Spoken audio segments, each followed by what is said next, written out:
Don't miss the tea. Subscribe now. Girl, sit down.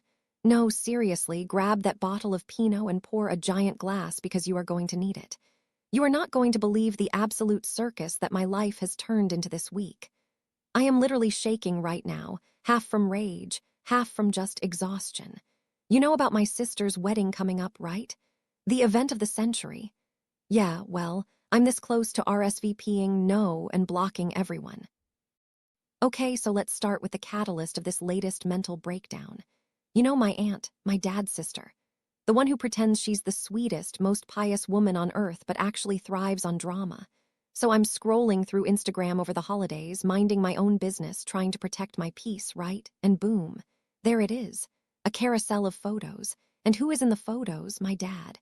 And not just my dad with her. The new wife. The woman he blew up our entire lives for. They're all smiling, clinking glasses, looking like the picture-perfect happy family.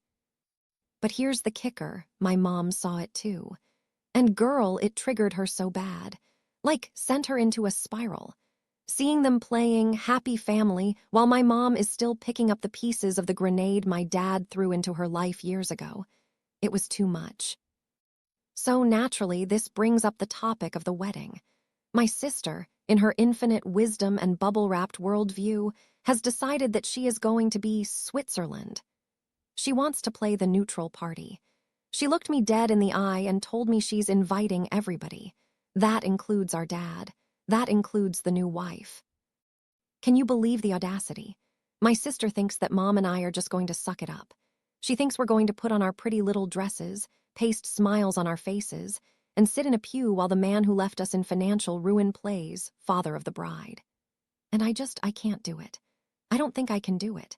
Let me back up because I feel like people forget, my sister definitely forgets, just how savage my dad's exit was. This wasn't a we grew apart divorce. This wasn't a conscious uncoupling. This was a massacre. My sister is inviting our abusive dad to her wedding, and she's forgotten what he actually did to us. When the divorce went down, my sister was lucky. She truly was. She had just graduated from grad school, she landed this great job immediately, and she was already living with her boyfriend. She was safe. She had her own income, her own roof, her own life.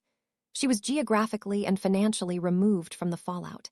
She got to experience the divorce as a sad phone call, you know. But me, I wasn't so lucky. I was in the trenches, girl. I had just moved back home. I was unemployed, looking for a job for over a year in a terrible market. I was there in the house every single day. I had a front row seat to the destruction. I watched my mom crumble. I don't mean just cry, I mean she was decimated. My dad didn't just leave. He started draining their accounts before he was even out the door. He was funneling money, their retirement money, their savings, out of the joint account to spend on this other woman. He was taking trips, buying gifts, living the high life, while neglecting the very home we were living in. Do you know what it's like to hear your mother on the phone with the bank, begging them not to foreclose? I do. I remember the mortgage payments bouncing. Bouncing, girl. Because he had emptied the one and only joint account. I remember the utilities threat letters.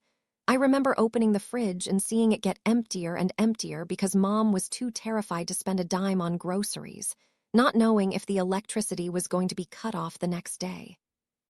I was the one holding her while she sobbed. I was the one trying to scrape together change or sell my old clothes to help with bills because I didn't have a job yet. I witnessed the panic attacks. I witnessed the shame she felt when they had to sell the house.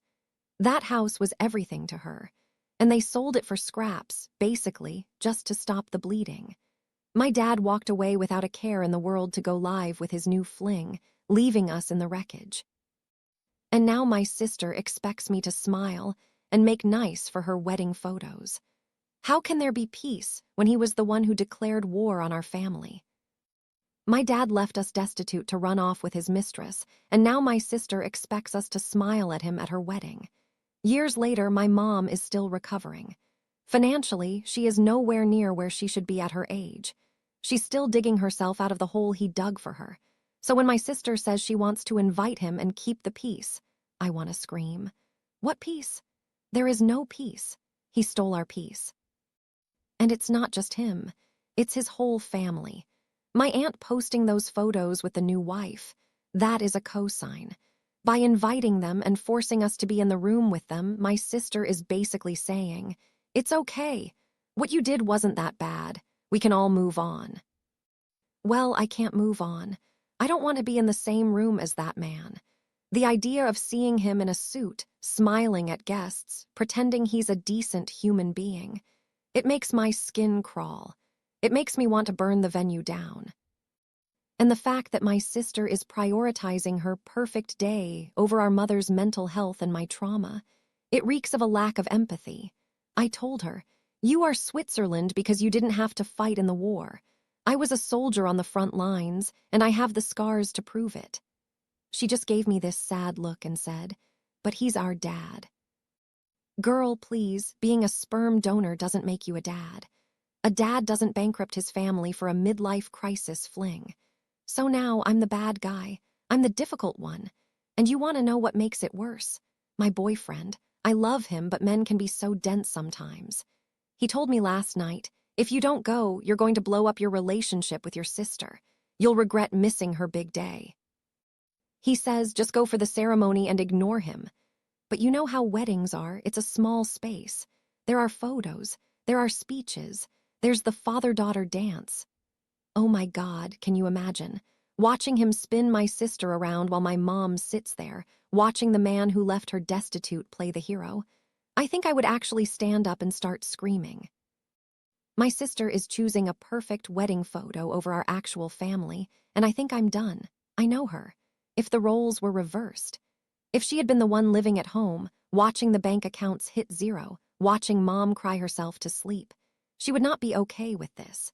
She would be leading the charge to ban him from the premises. But because she was safe in her little grad school apartment with her boyfriend, she has the luxury of forgiveness. She has the luxury of neutrality. It feels like a betrayal. It feels like she's choosing the aesthetic of a complete family feud over the reality of what happened to us. She wants the image of a happy family more than she cares about the actual family members who were hurt. My mom is trying to be strong. She says, "I'll go if I have to for your sister." But I see her face. She's terrified. She's humiliated. She doesn't want to see my aunt, who clearly chose sides by posting those holiday pics. She doesn't want to see my grandparents, who act like their son can do no wrong. Why should I support an event that is actively hurting the person I love most? Why should I validate my sister's delusion that we can all just get along? I'm just so tired of being expected to be the bigger person. My dad wasn't the bigger person. My sister certainly isn't being the bigger person by forcing this on us. I don't think I'm going to go. I really don't. And I know the backlash is going to be insane. "Oh, she's so selfish. She ruined her sister's wedding." Let them talk. They didn't live through what I lived through. They didn't see the bounced checks. They didn't see the empty fridge. My boyfriend thinks I'll regret it in 10 years. But I think if I go, and I have to watch my dad parade around like he's father of the year, I'll regret that instantly. I think I'll hate my sister for making me do it. So, am I crazy? Tell me the truth. Is it just one day? Or is this actually as messed up as I feel like it is? Because right now, looking at that invitation on my counter, all I want to do is rip it into 1,000 little pieces and mail it to my dad's new house with a glitter bomb.